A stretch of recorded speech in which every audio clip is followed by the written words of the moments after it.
Em nome do Pai, e do Filho, e do Espírito Santo. Amém.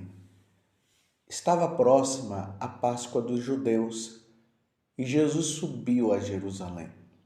No templo, encontrou os vendedores de bois, ovelhas e pombas e os cambistas que estavam aí sentados. Fez então um chicote de cordas e expulsou todos do templo, junto com as ovelhas e os bois.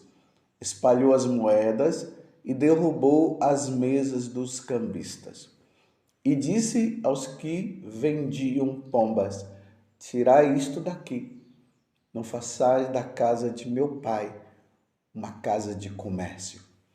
Seus discípulos lembraram-se mais tarde que a Escritura diz: O zelo por tua casa me consumirá.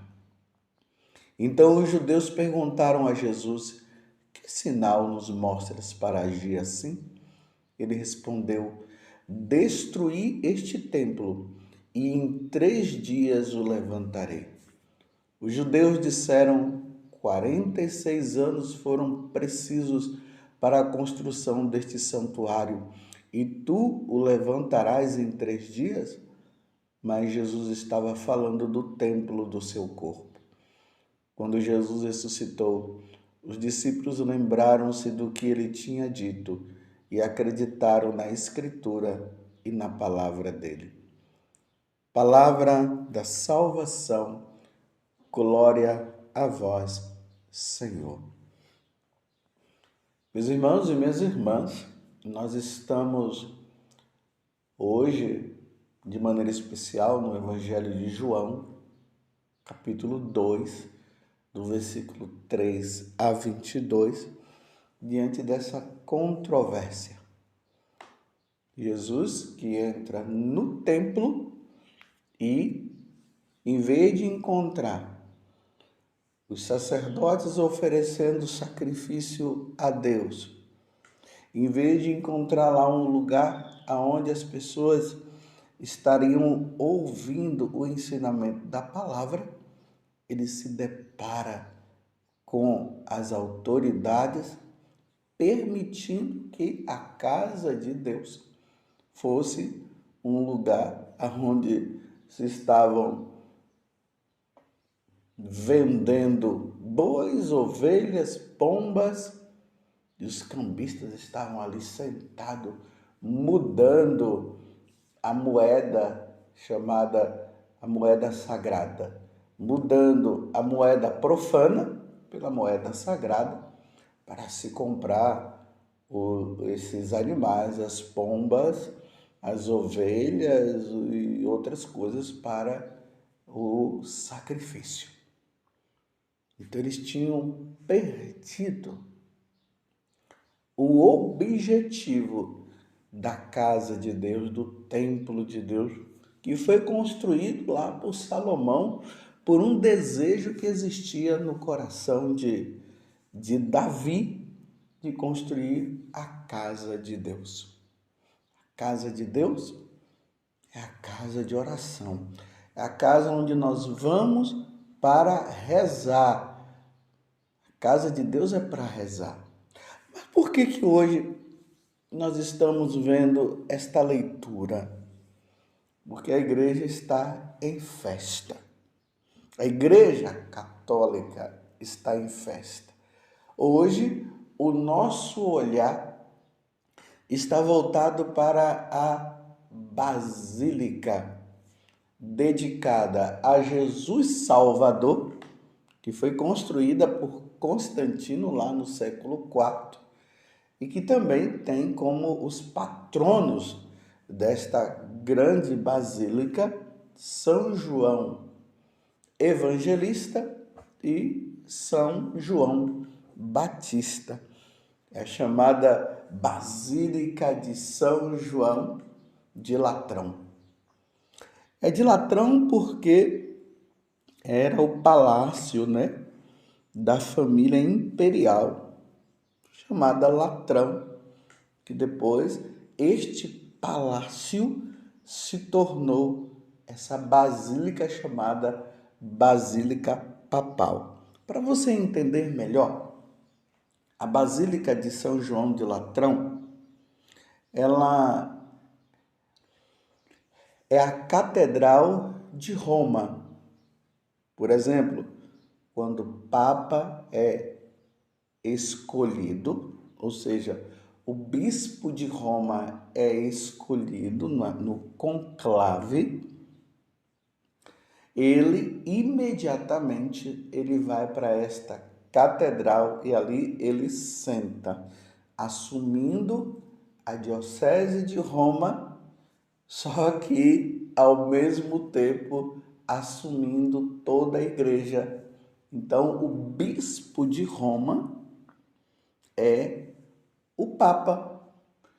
Então, no dia que o Papa atual, o Papa Francisco, ele foi eleito, foi isso que aconteceu. Houve o conclave, nós ficamos aguardando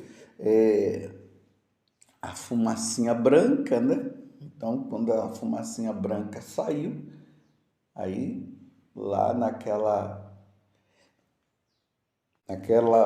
janela da Basílica de São Pedro, ele apareceu e ali teve todo aquele rito, aquele momento de oração e tudo mais. E ali estava o Papa, o novo Papa escolhido pela Igreja Católica para tomar conta de toda a Igreja. Logo depois que ele é eleito, o Papa é eleito, e isso aconteceu com o Papa Bento XVI, com o Papa São João Paulo II, São João Paulo I, São Paulo VI e assim por diante. Ele senta na cátedra ali da igreja de São João de Latrão e ali ele assume toda a igreja católica. E que peso pesa sobre as costas de cada papa que se senta na cátedra de Pedro, sendo o bispo de Roma e o papa, o responsável por toda a Igreja Católica. Recentemente eu vi Papa Francisco pedindo para rezar por ele, porque ele mesmo dizia que não é fácil ser papa. Então, assim como nós rezamos por todos os papas que antecederam o Papa Francisco, agora é tempo de nós rezarmos pelo Papa Francisco. Assim como Jesus, ele falou para Pedro, Pedro, o demônio pediu por você, ele queria te joelhar, mas eu rezei por ti, Pedro. Vai e confirma a minha igreja. Então Jesus aqui, ele já estava dizendo para nós a necessidade que nós temos de rezar pelo Santo Padre, pelos papas. Hoje, repito, de maneira especial, rezemos e rezemos muito pelo Papa Francisco. É interessante que na história da igreja, todos aqueles que assumiram a Igreja Católica como o Papa, sabemos que o primeiro Papa foi Pedro, quando Jesus diz para Pedro, Pedro, sobre esta pedra, que é Pedro, eu edificarei a minha igreja. E as portas do inferno não prevalecerão contra ela. Então, desde Pedro, que Pedro é o que está acima, ou seja, Jesus colocou Pedro à frente de todos os apóstolos. Então, todos os que vieram depois de Pedro, isso se chama sucessão apostólica. Pedro, o primeiro, Pedro. Depois na lista vem Lino, Anacleto, Clemente I, depois Evaristo, Alexandre I, Sisto I, Telésforo e assim por diante, até chegar aos papas mais conhecidos, né? Da lista. Aí vem Pio XII, João XXIII, depois de João XXIII vem Paulo VI, João Paulo I, João Paulo II, Bento XVI e o Papa Francisco. Esses foram aqueles que ficaram à frente da igreja. Esses são aqueles que sentaram na cátedra de Pedro, chamada Cátedra de Pedro. Ele simboliza ali naquela igreja, ou seja, atualmente, né, na Basílica de São João de Latrão, que começou a partir do século IV. Aqueles que sentam ali na frente, é ele que está para colocar a unidade na igreja. Você compreendeu? Por isso que nós estamos hoje rezando e agradecendo a Deus por esta igreja, esta basílica, porque ela representa todas as catedrais e todas as igrejas existentes no mundo, todas as igrejas católicas. Ela que está à frente. Hoje a Basílica de São João de Latrão. Você compreendeu?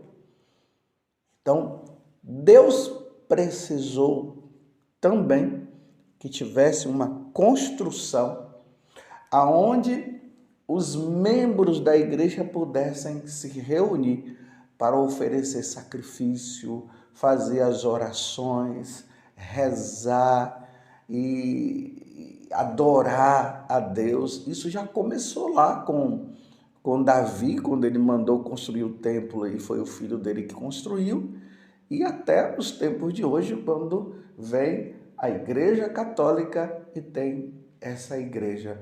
Ela representa, mais uma vez eu estou dizendo para você, todas as catedrais. E quem é que está à frente da igreja? Hoje é o Papa Francisco. E como eu dizia antes, rezemos pelo Papa Francisco, como nós rezamos por todos os papas que antecederam. Vocês se lembram que lá nos Atos dos Apóstolos, quando Pedro foi preso, e aí, diante desta prisão de São Pedro, que aconteceu, ele foi solto porque aí Deus mandou um anjo, e um anjo libertou Pedro. Aí quando Pedro chegou lá diante da comunidade representada, a comunidade falou para ele que eles estavam rezando pelo primeiro Papa. Papa quer dizer pai, e o Papa é aquele que está à frente de toda a Igreja Católica.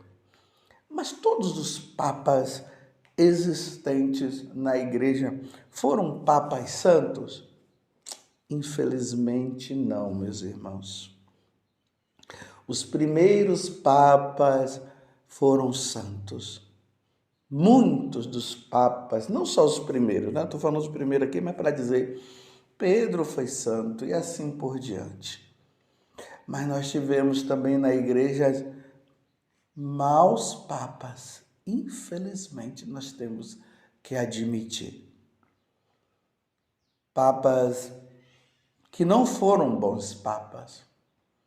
Na vida pessoal deles, viviam até situações de pecados graves. Mas uma coisa muito importante que nós devemos notar é que esses papas, apesar de, na vida pessoal, eles não viverem o que todo papa deveria viver, porque os apóstolos, né, eles têm que ser o exemplo, os sacerdotes têm que ser exemplo para todo mundo. Mas apesar de eles não viverem uma vida tão correta, mas no que se dizia a respeito à moral e à fé da igreja, eles nunca erraram. O Espírito Santo nunca permitiu isso. Então, na igreja, tivemos bons papas e maus papas.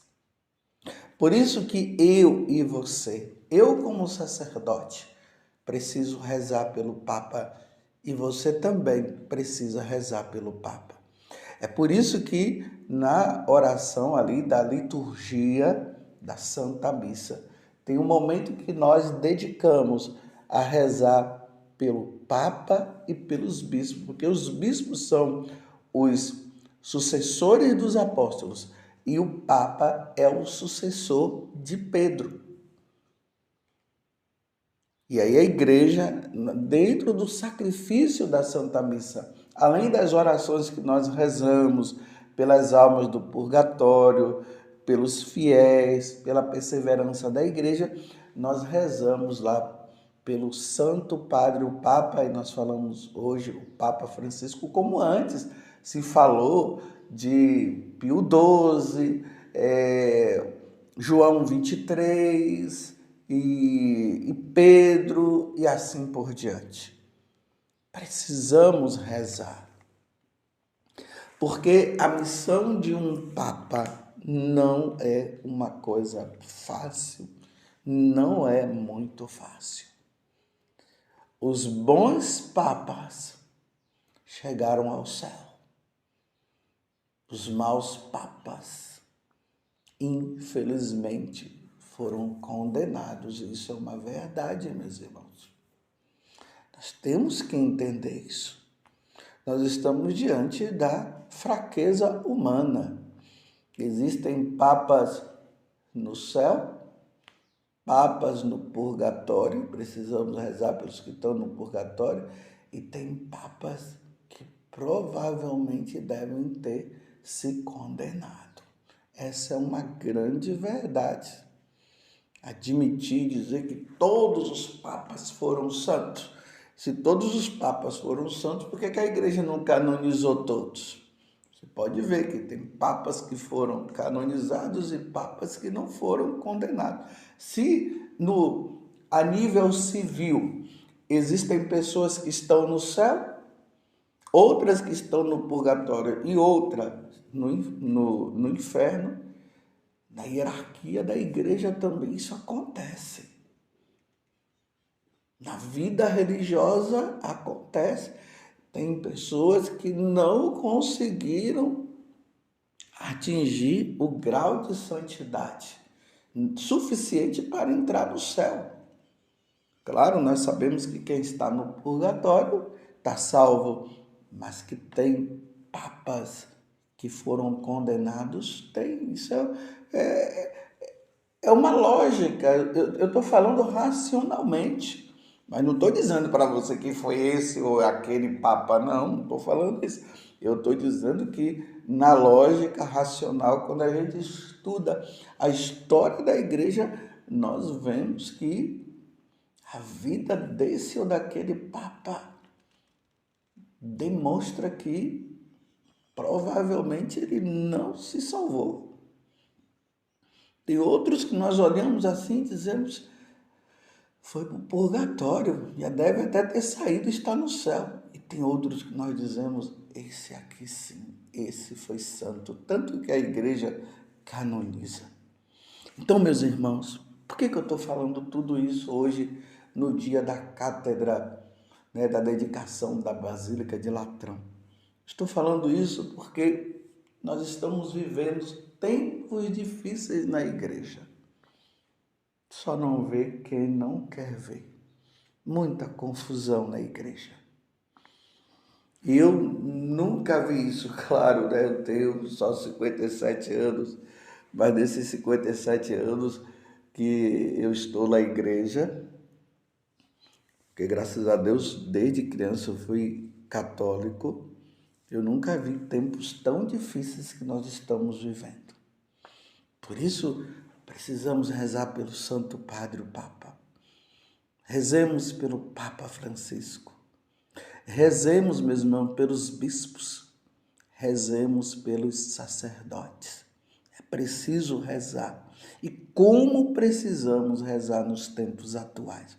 Não é tempo de ficar criticando esse bispo, aquele padre ou papa. É tempo de rezar, de rezar. Precisamos rezar.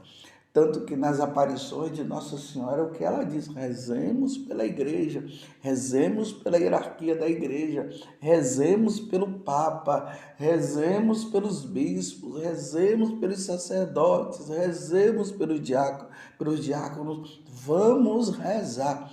Nós devemos fazer a nossa parte, porque o demônio está furioso.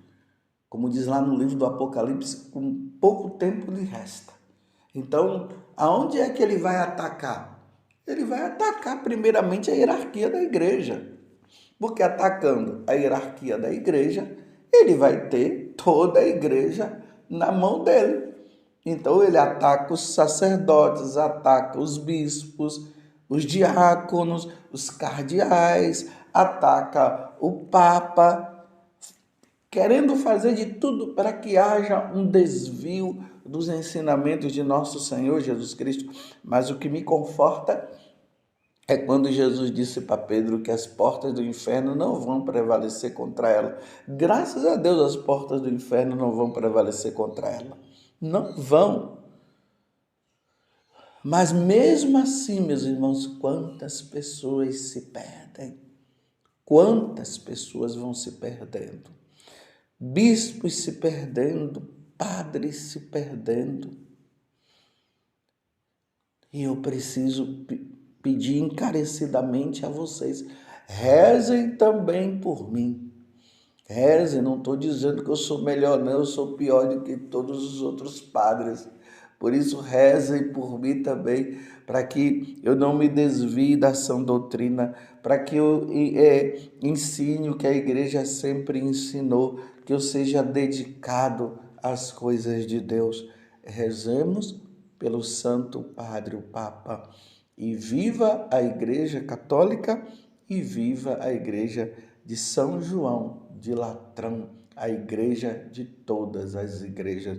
Louvado seja nosso Senhor Jesus Cristo, para sempre seja louvado, e a sua mãe, Maria Santíssima.